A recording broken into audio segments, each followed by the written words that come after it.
Kenapa disebut peperangan Khandaq, Habib? Coba Ana yang nanya itu dong. Nanti Iya. kan Ananya dulu. Sekarang gantian Ana yang nanya. Jadi kenapa disebut dengan perang Khandaq? Ahlan bikum di balik podcast. Seperti biasa kita masih ngobrol dari Tarim dan kali ini kita masih ditemani oleh Al-Ustadz Muhammad Maulaidin bin Jindan. Gimana kabarnya, sehat? Alhamdulillah. Gue jadi enteng nanya. Allah. Ya. Untuk tema kali ini kita masih ngebahas seputar peperangan, seputar ghazwah di dalam Islam ataupun peperangan di dalam Islam. Dan kali ini kita akan menceritakan sedikit daripada peperangan Khandaq. Langsung aja ke poin pertama, ya Habibana. Kenapa disebut peperangan Khandaq, Habib? Coba Ana yang nanya itu dong. Nanti Iya. kan Ananya dulu. Sekarang gantian Ana yang nanya. Ya. Jadi pertanyaan pertama, kenapa disebut dengan perang Khandaq? Ya, sebelum Ana jawab, Ana mau ngaji dulu sama Said Muhammad Maulaidin bin Jindan. Ntar Ana jawab. Percuma kalau gitu. Kok gitu? Kan sekarang antum jadi tamunya, bukan Ana. Ya. Dinamakan peperangan Khandaq karena saat tersebut ketika orang kafir pengen melawan atau pengen menyerang orang-orang muslimin yang saat tersebut nggak memiliki kekuatan yang banyak, mereka bingung apa yang harus kita lakukan. Terus ada Salman Al-Farisi, sahabat Nabi, dia ngasih pemikiran. Gimana pemikiran kita buat seperti dia kan dari apa namanya? Bukan dari Madinah, dari tempat lain. Jadi Salman Al-Farisi, sahabat ini, dia yang memberikan pemikiran tentang perang Khandaq. Sebagaimana di kampung halamannya.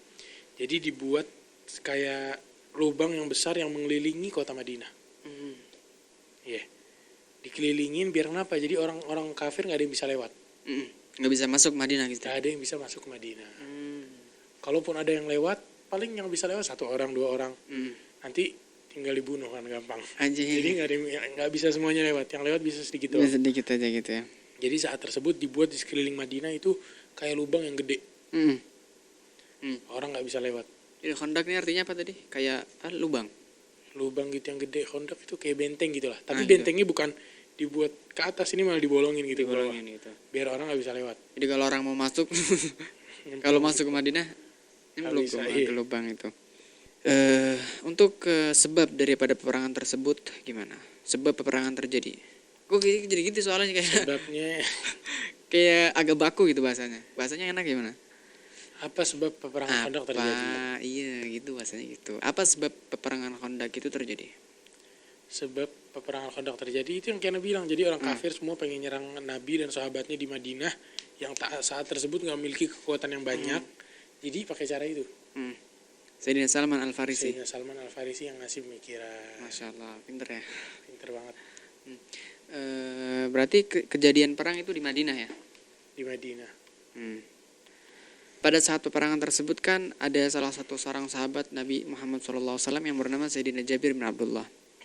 Mungkin bisa diceritakan beliau ini sebagai apa gitu di situ? Diceritain. Ini nanti udah tahu nih kayaknya nanya. Enggak sama sekali belum tahu. Makanya anak nanya ke antum. Kita ini di sini talaqi wa ta'lim. Anak stafid dari antum gitu. Gitu ya. Ambil faedah. Jadi ceritanya itu Sayyidina Jabir kan saat tersebut mereka kan semuanya sibuk. Sibuk ngapain? Semuanya dari mereka, setiap orang dari mereka sibuk membuat parit ya kalau bahasa Indonesia, parit. Parit itu apa? Parit ya begitu. Khandaq. Celurit apa? Celurit. Kok jadi celurit? Parit itu- bahasa Maduranya celurit bukan? Nggak tahu. Bukan, parit itu setawana tuh jadi yang kayak gitu yang dibuat ke bawah. Lubang gitu. Lubang gitu. Pas lagi dibuat itu semua sahabat kan semua pada kerja. Kalau nggak salah saat tersebut saat-saat sahabat semuanya lagi pada capek, lagi pada kelaparan karena kan nggak ada yang keluar Madinah. Semuanya di dalam Madinah nggak ada yang keluar. Orang kafir udah siap-siap pengen ngelawan. Lalu Nabi Muhammad SAW dan para sahabat saat tersebut kelaparan. Ini sahabat pada ngapain? Ambil batu, itu batu diikat di perut. Allah. Diikat di perut. Saking laparnya gitu. Saking laparnya. Orang-orang semuanya ngambil batu diikat di perut. Satu batu. Tapi Nabi Muhammad ngikat 2 batu. Allah. Jadi Nabi Muhammad yang paling lapar, yang paling sabar, yang paling kuat, yang paling bertahan gitu. Nah, Sayyidina Jabir ngeliat gini kesian, ngerasa hatinya tuh ngerasa kesian masa Nabi, pemimpin kita ikut kerja. Udah gitu, Nabi paling kelaparan ngikat 2 batu. Sayyidina Jabir bingung. Habis itu dia pulang ke rumahnya, dia nanya ke bininya, apa yang kita punya di rumah? Kata istrinya, kita nggak punya apa-apa selain ini gandum sedikit sama kambing masih kecil. Balibul mungkin ya kalau bahasa gitu. Balibul. Tapi- Sate balibul. Sate balibul. Pokoknya itu kambingnya masih kecil. Kambing kecil sama gandum. Cukup buat berapa orang kasihan Jabir? Nggak lebih dari 5 orang. Paling 3 orang, 4 orang. Pokoknya nggak cukup banyak. Cukup buat sedikit dong. Jadi kata istrinya, ente kalau pengen manggil, ente panggil Rasulullah, panggil sahabat yang besar-besar, Sayyidina Abu Bakar, Sayyidina Umar, gitulah. Terus Sayyidina Jabir bilang, ya udah kalau gitu, kalau udah jadi kabarin. Sampai masakannya jadi semua dikabarin Sayyidina Jabir. Sayyidina Jabir kembali ke tempat sahabat kerja membuat paret tersebut, bilang ke Nabi, ya Rasulullah, tapi bilangnya bisikin Nabi, nggak kencang-kencang. Gak enak sama sahabat yang Bisikin lain. Nabi. Biar yang lain nggak dengar kan nggak enak. Ya Rasulullah, ini di rumah ana, kata Sayyidina Jabir. Di rumah ana nih ya Rasulullah, ada kambing sedikit sama gandum, nggak cukup buat banyak orang, buat sedikit doang. Jadi ente panggil sama ente 2 orang gitu, atau 3 orang gitu. Jadi ntar kita makan bareng-bareng. Nabi dengar gitu senyum. Langsung Nabi teriak, angkat suaranya. Wahai orang-orang yang hadir Khandaq, kalian semua diundang sama Jabir. Allah. Sayyidina Jabir bingung. Ya Allah, gimana caranya ini? Anak cuma buat sedikit, Nabi ngundang semua orang-orang yang di peperangan ini, peperangan Khandaq. Terus Sayyidina Jabir bilang, ya Rasulullah, kan udah bilang ini sedikit doang, nggak cukup buat banyak orang. Nabi bilang, ya udah sini. Ente bilang ke istri ente, itu makanan jangan dibuka sampai anak datang. Kata Nabi gitu. Kata Sayyidina Jabir, marhaba. Sayyidina Jabir pun pulang sampai ke rumah bilang ke istrinya, Nabi Muhammad ngundang semua orang yang di Khandaq. Allah. Ente nggak bilangin makanan cuma sedikit? Kata istrinya, iya, udah bilangin. Ya udah, kalau itu dibilang Nabi tenang. Terus Nabi bilang apa? Katanya Sayyidina Jabir, Nabi nyuruh ini makanan nggak dibuka. Kalau gitu udah aman, salamna. Kita beriman, kita percaya sama Nabi. Biar Nabi yang urus. Sampai akhirnya Nabi datang sama sahabat semua, ratusan, hampir 1000 jumlah mereka. Sahabat semua datang ke rumah Sayyidina Jabir. Nabi Muhammad SAW bilang, mana makanannya? Dari tempatnya gitu. Habis itu Nabi ambil, ditaruh di suatu tempat buat mereka makan. Ditaruh rotinya, ditaruh daging, semua ditaruh, dikasih. Masuk sahabat sekitar, karena rumahnya kan nggak besar, sekitar 10 orang mungkin. Sekitar 10, nggak nyampe 20 lah. Mungkin beberapa belas gitu. Semua makan, sampai mereka kenyang. Sayyidina Jabir bingung, ini udah habis atau belum? Mereka udah kenyang, keluar. Datang golongan yang setelahnya. Begitu terus. Sampai ini ratusan orang semuanya kenyang. Allah. Sayyidina Jabir bingung, ini kok nggak habis-habis? Orang pertama, yang kedua, yang ketiga, yang ke-100 kok nggak habis-habis, ini datang dari mana makanan? Padahal cukup, padahal tanya untuk 5 orang aja. Makanannya nggak cukup buat 5 orang aslinya. Nggak cukup. Tapi berkat Nabi Muhammad SAW jadi cukup. Allah. Terus Nabi Muhammad SAW setelah itu semua, mereka semua makan. Ini Nabi dari awal belum makan. Allah. Dari awal jadi Nabi mendahulukan para sahabat. Karena Nabi kan pemimpin suatu kaum. Seperti yang dikatakan Sayyidil Qaum Khadim, pemimpin suatu kaum adalah yang khidmah sama mereka, pembantu mereka. Nabi bantuin semua sahabat, semuanya makan, udah gitu baru Nabi bilang, Jabir sini makan. Duduk Nabi sama Sayyidina Jabir, mereka pun makan. Allah. Diambil sama Nabi, ditaruh makan. Habis makan, Nabi itu makanannya, Nabi ke tempat yang tadi itu, Nabi bilang itu buka. Pas dibuka sama kayak pertama, nggak berubah seakan-akan. Allah. Sayyidina Jabir bingung, kok bisa? Walau berkurang sedikit pun, semua orang makan. Itu adalah mukjizat daripada mukjizat Nabi Muhammad SAW. Yadahu tadharu barakatuhuma fil mata'im wal masyarib. Seperti yang dikatakan Imam Ad-Daibai, dari kedua tangan Nabi terlihat keberkahan di makanan atau minuman. Kalau di minuman itu yang cerita apa? Yang cerita Nabi dari tangannya keluar air. Jadi air yang paling mulia di muka bumi yang keluar dari sela-sela jari Nabi. Setelah itu baru air yang lainnya. Sampai air Ma'ul Kautsar itu di bawahnya air yang keluar dari jari Nabi. Kan kalau Sayyidina Musa, Allah nyuruh pukulin tongkatnya ke batu. Tapi kalau Nabi enggak, langsung dari tangannya keluar air. Dari sela-sela jari Nabi. Min aidi syarifah. Allahumma shalli wa sallim alaihi. Bisyarah Rasul SAW pada peperangan Khandaq itu. Jadi di peperangan tersebut Nabi ngasih bisyarah sebenarnya sebelum peperangan. Hmm. Allah alam kalau ada yang setelah peperangan. Kok suaranya berubah ya? Coba Berubah ini. nggak suaranya? Enggak? Iya. Ajib. Sama Sama. Jadi Nabi Muhammad SAW memberikan bisyarah di saat tersebut ada satu batu yang mana sahabat ini nggak bisa mecahin batu tersebut. Batu besar. Sahabat nggak bisa mecahin batu tersebut. Terus dibilang, ya Rasulullah, ini ada batu besar, kita nggak bisa mecahin. Gimana caranya? Diangkat juga susah. Nabi bilang, mana ini? Kasih anak ini alatnya, alat buat mukul. Wallahu alam kapak atau apa buat mukul itu batu. Terus Nabi angkat yang tinggi, Nabi pukul. Saat pukulan Nabi pertama, Nabi bilang, Futih Syam. Jadi telah terbuka negara Syam. Negeri Syam. Nabi bilang gitu. Yang kedua, telah terbuka negeri ini, telah terbuka negeri itu. Jadi itu semua bisyarah. Bisyarah ini jadi kabar gembira. Akan terbuka ini, akan terbuka itu jadi artinya. Terus Nabi pukul pertama, kedua. Nabi setiap pukul Nabi bilang Allahu Akbar. Yang ketiga Nabi pukul itu semua hancur berkeping-keping. Bukannya jadi dua atau jadi tiga, enggak. Semua jadi hancur.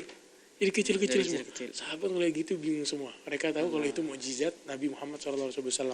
Salah satu mukjizat yang Allah nampakkan. Nabi juga kan kuat. Kekuatannya lebih dari 100 orang. Jadi itu termasuk dari kekuatan Nabi Muhammad. Jadi enaknya minggu depan kita bahas Fatah aja. Minggu depan bahas Fatah Makkah. Iya gitu kan. Right? Nyambung bisyarahnya Nabi pada peperangan Honda. Nyambung peperangan bisyarah. Termasuk juga Fatah Makkah apa enggak? Kalau Fatah Makkah rasa enggak? Dikabarin bukan di situ. Bukan di situ ya. Makkah ntar setelahnya. Kita bahas Fatah Makkah aja besok ya. Nah ya. Insyaallah. Karena itu kan Nabi ngasih kabar gembira sesuatu yang jauh. Yang nggak bisa dibayangin gitu lah. Tapi Nabi ngasih kabar gembira buat para sahabat. Sahabat semua pada percaya pasti Nabi ngomong apapun. Allahumma sholli alaihi wa ala alihi as-shadiqil amin. Shadiqil amin. Ya udah, tamunya siapa yang mau baca qasidah ini?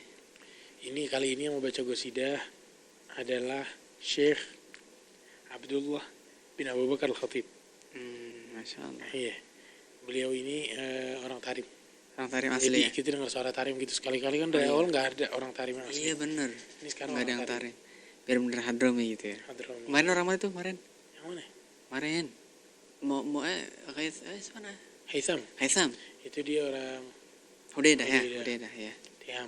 Tehama. Ya udah kita insyaallah sebentar lagi kita bakal ngedengerin qasidah Hadrami asli gitu. Salat Hadrami asli. Ya Allah, bismillah. Ini udah habis. Kok cepet banget kayaknya. لي في المدينة أحباب إذا ناظروا لي في المدينة أحباب إذا ناظروا إلي ولت همومي وانجلى ضرر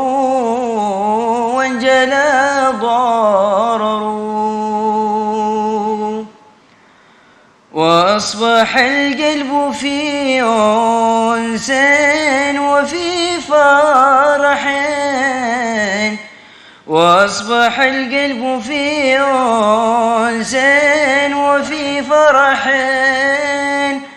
جم وصاحبني التوفيق والظفر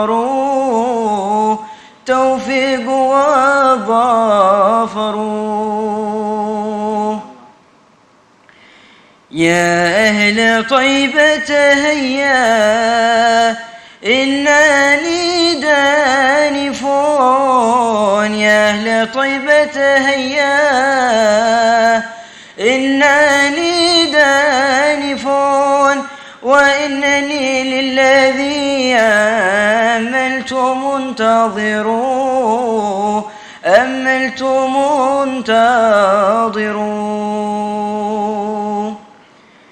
جرت عوائدكم أن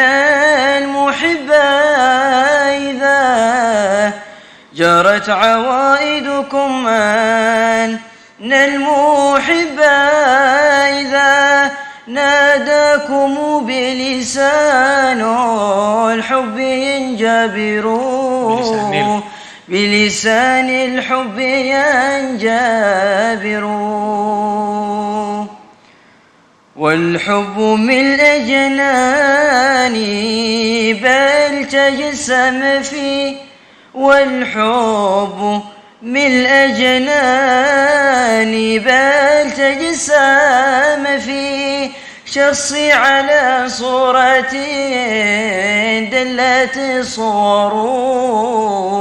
دلت صوره يا سيد الرسل أدركني فما باقيات، يا سيد الرسل أدركني فما باقيات، لي حيلة غير حب منك مدخر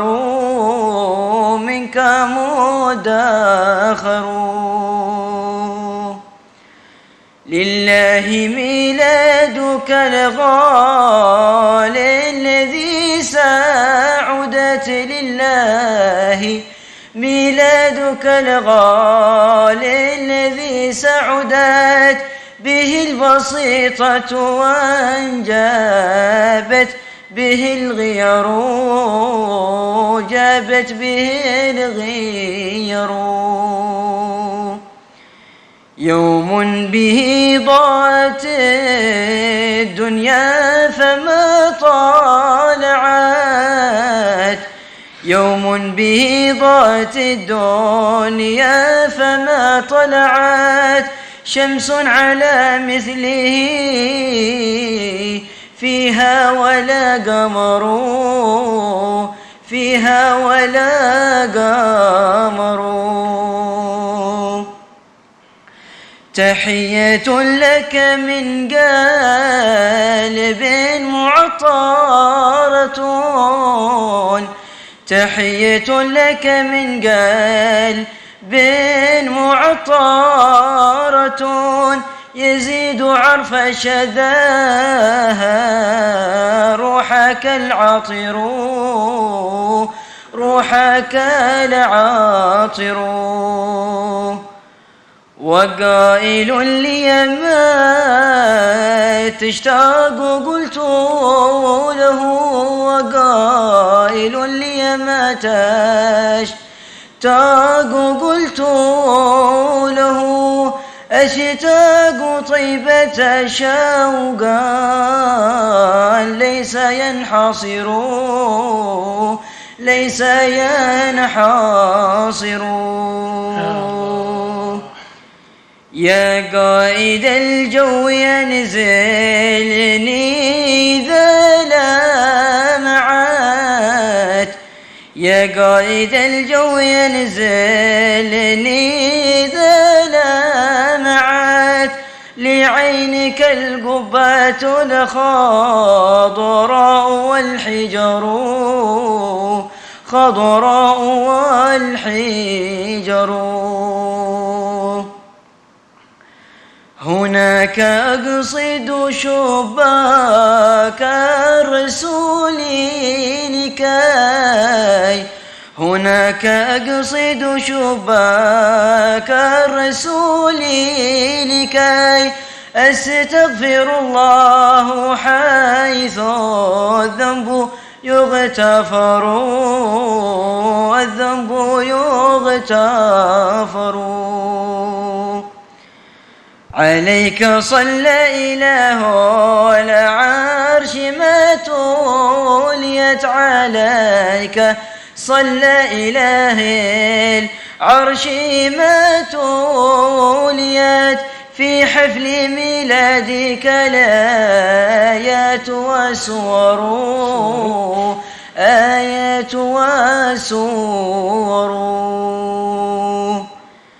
والآل والصحب والأتباع قاطبة، والآل والصحب والأتباع قاطبة، والغوث والقطب والأحباب إذ حضروا، أحباب إذ حضروا. لي في المدينة أحباب إذا حضروا،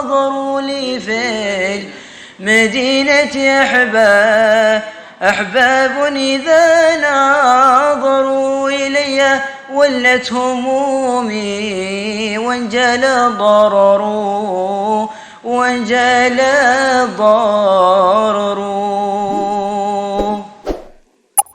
جزاكم الله خير على حسن مشاركتكم وصوت كده يعني تمام ممتاز. ما شاء الله. جزاك الله خير.